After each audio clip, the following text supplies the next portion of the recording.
the next person who is coming up is the Director General for the National Council for Disease, the National Center for Disease Control. But before we move to him, in the next 60 seconds, I quickly want to spell out the lineup that we have today. We're going to have the following governors and interact with them from their different states to give us situation reports on what's going on there and the things that they're doing to push back on this particular pandemic.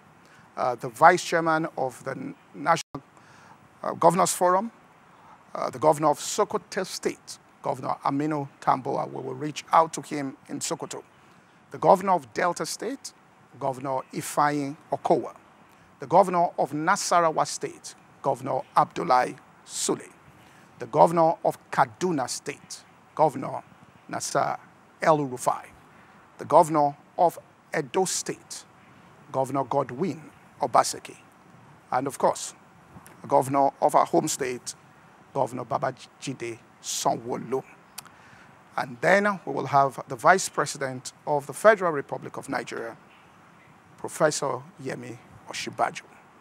All right, we will be moving to Abuja now to have a conversation with the Director General of the National Center for Disease Control, Dr. Chikwe Ihekweazu. Doctor, thank you very much for linking up with us this morning. Hi, Pastor Yamade. I hope you can hear and see me. Yeah, I can, very clearly. First of all, I'd like to thank the Secretary to the Federal Government, Mr.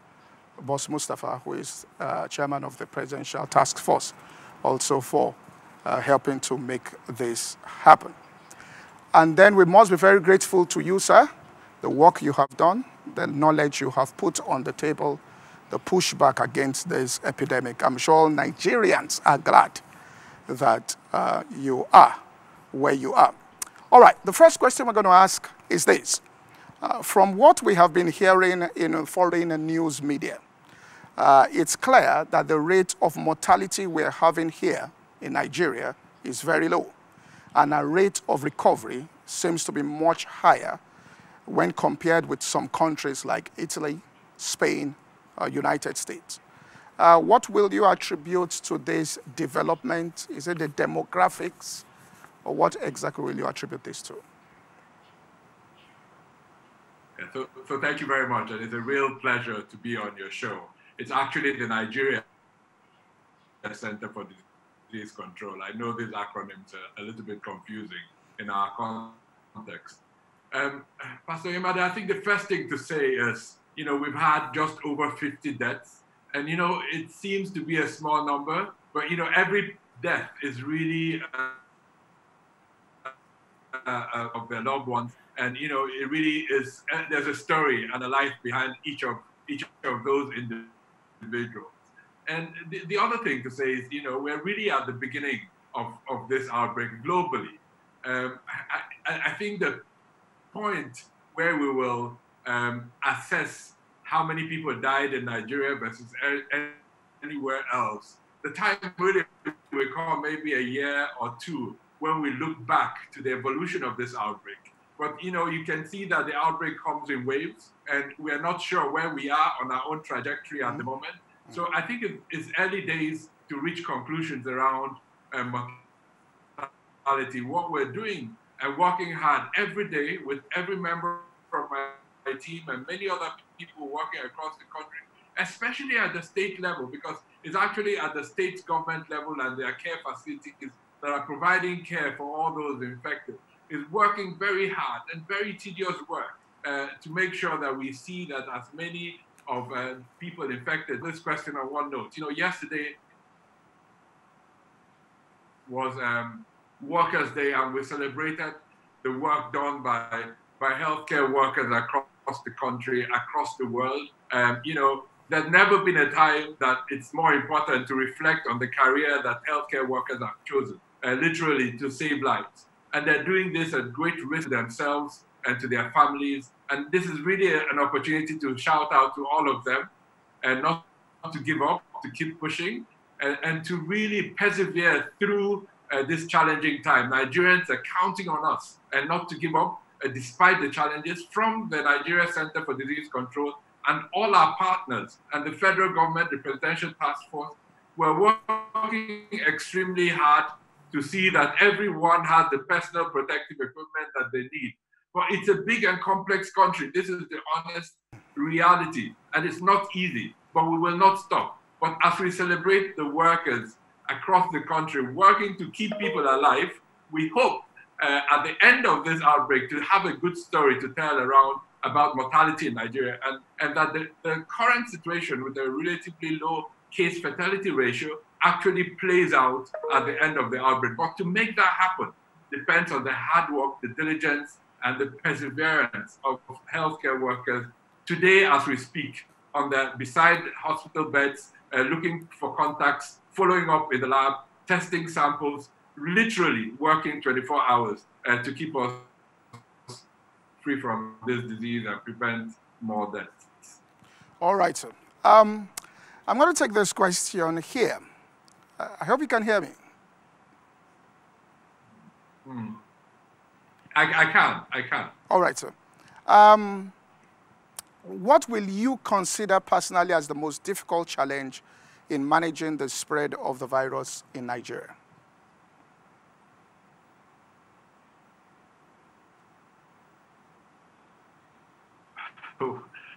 One that is a tough question to answer. You know, we've been working on this outbreak for like 3 months now. You know, the challenges around how our health system is constructed generally. You know, the separation between state and federal, the fact that it's on the who to do what. So I think there'll be a lot of lessons to be learned after this around the fragmentation of our health system and how that provides a challenge when you come to an outbreak and you really need a command and control environment with clear leadership across government to drive the response. There's a challenge around just the logistics and supply chain issues. How do we get things first into the country that we need? And secondly, how do we get them across the country on time to the patients that need it and our hospitals that need it? So the challenges around, you know, our laboratory architecture. You know, we haven't built sufficient, we haven't paid sufficient attention in the 60 years of our independence to building a diagnostic architecture across the country. And COVID-19 is the most obvious example of this. But there are many more examples that we face every day. You know, when you see people with diagnosis of malaria and typhoid as one entity, and all sorts of dubious diagnoses being shared around the country. The underlying challenge is exactly the same as what we're seeing now with COVID-19, that we have failed collectively. When I say we, I'm not just referring to a small federal government, I'm talking about all of us, private sector, public, state government, local. We've failed to build a diagnostic infrastructure. You don't know what you're dealing with. You cannot manage those individuals. So now we're scrambling. And yes, we're building rapidly. We're scaling our labs every day. We're bringing in the reagents. You know, we're quickly ramping up our testing. But, you know, this is the underlying challenge. And when you have a big challenge like that, it becomes, you can guarantee the same level of access for someone in Sokoto to someone in Akwa Ibom, from Kwara to Yola. So really, the size and scale of Nigeria is our biggest strength, but also a big challenge. But, you know, on top of all of that, what I have experienced in the last few months, since I started working on this, is really incredible. I have seen leadership at the federal government side, on the PTF, among the government thought was possible. You know, I've attended meetings of the NGF, spoken to many of our governors, governor of Lagos State, the governor of Kano State. You know, it's incredible the amount of leadership that comes out in a crisis. And you know, if we will end up in a better place. But we still have challenging. You have to get ahead of all these loops. We have to work together.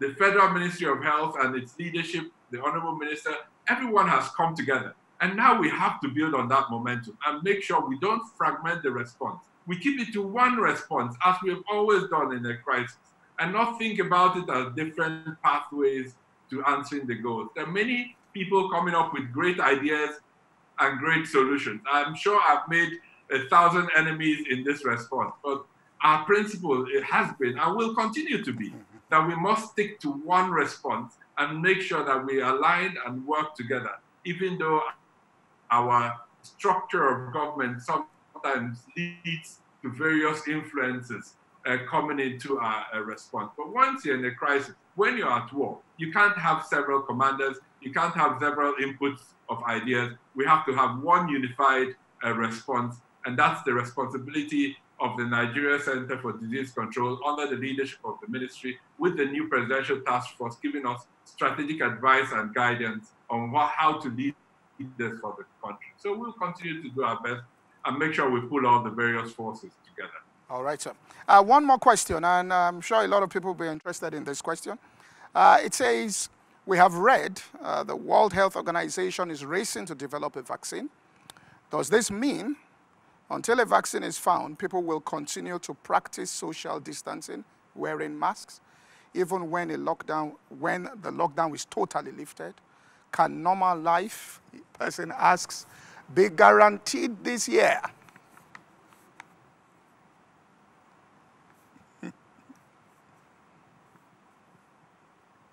So, you know, we are faced with a difficult reality, and we are not unique in this. You know, every country is right now looking at the same challenge and how to get us back to some level of normality. But the reality is that we are going to live with COVID-19 for the next year at the very least. So we have to start thinking about how to live safely with COVID-19. And you know, some of the changes that we will need to make are actually good things to have forever. You know, the emphasis on hand washing, on sanitizers, on respiratory hygiene. My goal as the leader of the Nigeria Center for Disease Control is that we continue this forever, that we don't go back like we did post-Ebola to an era of not washing our hands. I mean, who would want that for his people? So we really want some of these measures to go on, because they not only will prevent COVID, they will prevent so many other diseases from spreading and ultimately lead us into a better future. Now, I understand some of the other limitations will be quite challenging for us, especially in Nigeria, because we're such a social people and a social country. You know, the challenge of physical distancing.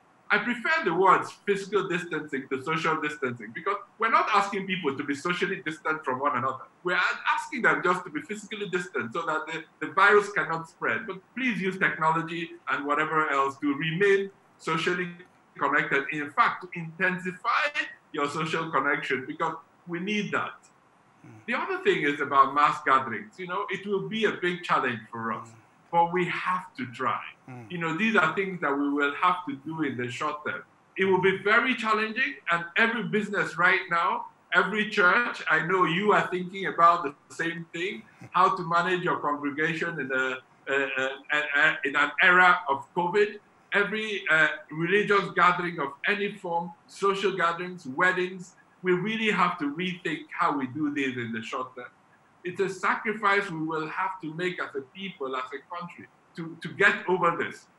If you have a business, you have to think, if you're a restaurant, if you had a capacity of 50, how can I manage with 20 in the short term, knowing that in a year's time, we may be able to go back to normal business. So yes, it will be a challenging time to carry out all these measures, to restrict travel, to stay on our own a bit. But this is a sacrifice we will have to pay.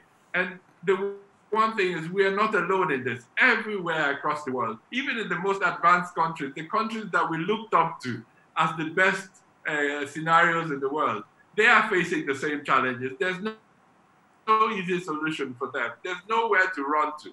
So now is a time to build our country, despite the limitations, to find indigenous ways to solve these problems and to make our country recover quicker. And to do that, we need this short-term pain in order to gain the long-term opportunity of returning fully to a normal, social, rich, engaging life for which Nigerians are known for.